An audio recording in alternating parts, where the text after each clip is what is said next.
आज एक ऐसे महान अर्थशास्त्री, राजनीतिज्ञ और वो भी शिक्षक थे, ठीक है, और इसके साथ वो आरबीआई के गवर्नर भी थे।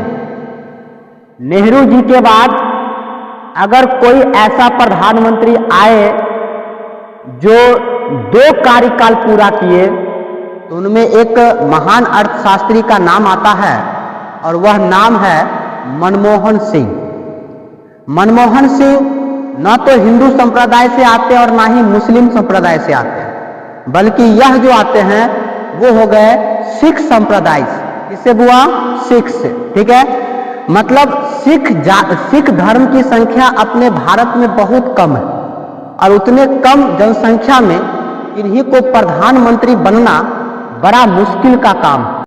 मैं बता दूं इनके बारे में कुछ ऐसी कहानियां जो शायद आप सुन के दंग हो जाओगे। वो कहानी में पहली कहानी कहता हूं कि एक देश की आजादी से पहले, जब देश की आजादी होने वाली थी तो उसमें भारत के तरफ से एक राष्ट्रीय कांग्रेस पार्टी और दूसरा मुस्लिम संप्रदाय से मुस्लिम लीग पार्टी, यह दोनों मिलकर देश की आजादी में अपना अहम भूमिका निभाया था। मुस्लिम लीग पार्टी से आता है नाम मोहम्मद अली जिन्ना, जिनके प्रधानमंत्री की लालच की वजह से देश का विभाजन हुआ और यह देश हिंदुस्तान और पाकिस्तान 2 भागों में बटा। इनकी कहानी में यह कहते हैं एक इंटरव्यू में कि जब 1945 का दशक चल रहा था, 1945 का, तो यह हॉकी नहीं होता है तो हॉकी खेल रहे थे और हॉकी खेलने से, जैसे हॉकी में एक बैट होता है, गेंद होता है, गेंद को क्या कहते हैं बिल में डालना पड़ता है, तो वो डालने के लिए जब गेंद को उन्होंने जोर से प्रेशर दिए थे तो वह गेंद मोहम्मद अली जिन्ना के माथा पर लग गया था। और सोचिए मोहम्मद अली जिन्ना उस समय कौन थे, लेकिन उतने बड़े शख्स को गेंद लगना बहुत बड़ी बात मायने रखती है। और दूसरी कहानी इनके बारे में और मैं बता दूं, बात है 1991 की, जब भारत गरीबी से जूझ रहा था। 1991 में तो हम लोग का जन्म भी नहीं हुआ था, लेकिन हम लोग जैसे पढ़ते हैं, देखते हैं, वैसे सुन के आपको बताते हैं कि 1991 में जब भारत पूर्णतः गरीबी से हालात इस तरह खराब था कि भारत के पास खर्च करने के लिए जो पैसे थे, अर्थात विदेश से कोई सामान खरीदने के लिए जो भारत के पास पैसे थे वे मात्र थे 15 दिनों के पैसे। और उस 15 दिनों के पैसे में भारत को आगे तक चलना था। उस समय नाम आता है जिन्होंने इस भारत की गरीबी को दूर किए, मनमोहन सिंह। मनमोहन सिंह के पास कोई ऑप्शन नहीं लगा तो उन्होंने विदेशी कंपनियों को भारत में आने का मौका दी, एक नियम के तहत, जिस नियम को हम लोग कहते हैं एलपीजी, ठीक है। एलपीजी नियम के तहत कि अगर कोई विदेशी कंपनी अपना भारत में आएगा तो ठीक है, तुम अपना उद्योग धंधा स्थापित करो, लेकिन उसमें 51% भारतीयों का योगदान रहेगा और 49% आपका, मतलब प्राइवेट जो भी विदेशी लोग आएंगे उनका योगदान रहेगा। कहने का मतलब भारत, जैसे कि आप जानते हो, रूस के विचारधाराओं से मिलते हुए आता है, अर्थात भारत समाजवादियों का देश है, न कि यह पूंजीवादियों का। क्योंकि यह काम नेहरू जी भी कर सकते थे, लेकिन नेहरू जी नहीं करने की वजह थी, अगर उस समय, जिस समय देश आजाद हुआ था, अगर उस समय क्या कहते हैं विदेशी कंपनी अगर भारत में आने लगे तो आपको पता होना चाहिए कि विदेशी कंपनी को भारत में आने के फलस्वरूप ही तो अंग्रेज हम भारत को क्या किया, गुलाम बनाया। तो उस समय हमारा भारत ऑलरेडी बहुत गरीबी में था, लेकिन जब भारत को थोड़ा सा होश आया तो 1991 में इसकी हालात और खराब हो गई। और उस खराब में जब बाहरी कंपनी को आने का मौका मिलेगा तो स्वाभाविक है वो अपना वर्चस्व स्थापित करेगा। लेकिन मनमोहन सिंह इतने बड़े अर्थशास्त्री थे कि आज इनकी लिखी गई किताब भी अमेरिका में पढ़ाई जाती है।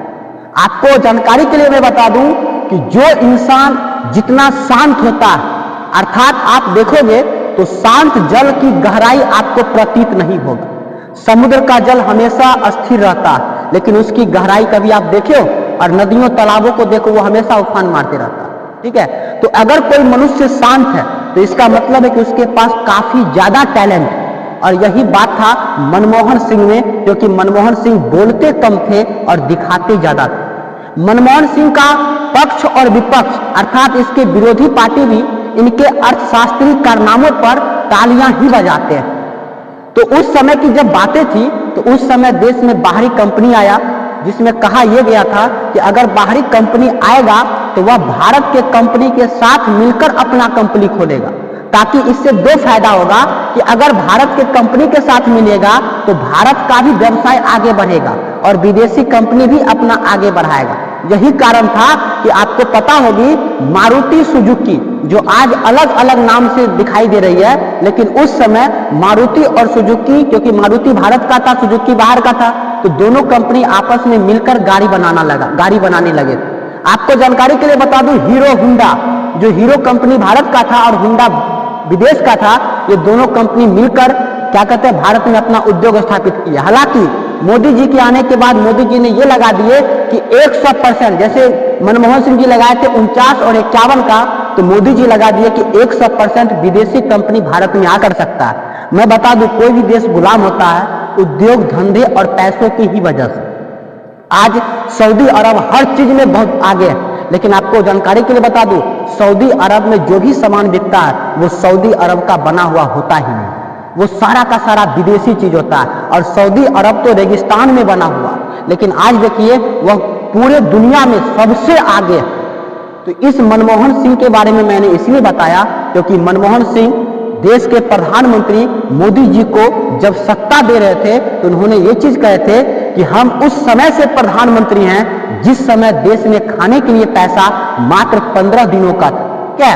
तो वो वैसे महान अर्थशास्त्री थे, इसीलिए ज्ञानवान आदमी को प्रधानमंत्री जैसे पद शोभनीय भी होता है। एपीजे अब्दुल कलाम इतने ज्ञानी आदमी थे कि जिन्होंने अमेरिका में उसको बुलाया गया था कथी देखने के लिए, परमाणु बम कैसे हम लोग बनाते हैं, और वो इतना महान आदमी थे कि वो वहां पर देखे और वहां से आके भारत में अपना परमाणु बम में बना दे। समझे? तो वैसे वैसे लोगों का लगता है भारत में जन्म नहीं होता, अवतार लेता। समझे? तो आज उसी इंसान का कल निधन हो गया मनमोहन सिंह जी का। ठीक है, तो मनमोहन सिंह कौन थे बता दिए। तो आज उनके इस निधन पर देश तो उनको हमेशा याद करेगा ही, और इसके साथ वो जिस पार्टी से जुड़े हुए थे अर्थात भारतीय राष्ट्रीय कांग्रेस पार्टी, जिनके दशक में वे 2 बार प्रधानमंत्री पद पर रहे। समझे? एक अल्पसंख्यक समुदाय के लोगों को देश का सबसे बड़ा पद मिलना बहुत मुश्किल का कार्य, और उनको अगर ये पद मिला भी तो उनके टैलेंट की वजह से। वे आरबीआई के गवर्नर पद पर भी रह चुके थे। समझे? और हैरानी की बात तो यह है कि वह न तो राज्यसभा के सदस्य थे और न ही वो लोकसभा के, अर्थात वो कहीं से चुनाव जीतकर प्रधानमंत्री नहीं बने। समझे? बल्कि वो अपने टैलेंट के वजह से प्रधानमंत्री बने। इसलिए ऐसे लोगों का जन्म नहीं अवतार होता है जिन्होंने 1991 के दशक में देश की गरीबी को मिटाकर आज हम लोग के तन पर कपड़ा देखने को मिलता है। आज भी अगर आप देखिएगा ना तो पेट्रोल पंप किसी विदेश कंपनी का नहीं मिलेगा, क्योंकि उस समय यह कहा गया था कि ठीक है बाहरी कंपनी आएगा लेकिन कुछ सामान कभी भी बाहरी कंपनी नहीं बनाए। उसमें से एक पेट्रोल पंप आता है, एक सेनाओं के जो अस्त्र शस्त्र है वे सभी आते हैं, और एक जैसे चंद्रयान 3 लॉन्च मैंने किया, तो ये सब प्रोडक्ट कोई बाहरी विदेशी कंपनी नहीं बना सकता, यह केवल और केवल भारत का लोग ही बना सकता। ठीक है, तो आज ऐसे महान शख्स के अगर निधन हो गया तो इनके लिए हम लोग 2 मिनट का मौन करेंगे और ईश्वर से यही अनुकंपा करेंगे कि ऐसे ऐसे लोगों को भारत में हर समय हर युग में जन्म होता रहे, ताकि यह देश युग युग तक ऐसे महान पुरुषों का नाम हमेशा याद रहे। कोई दिक्कत? चलिए 2 मिनट के लिए सभी बच्चे घंटी लगाएंगे और मौन कर लेंगे। ठीक है।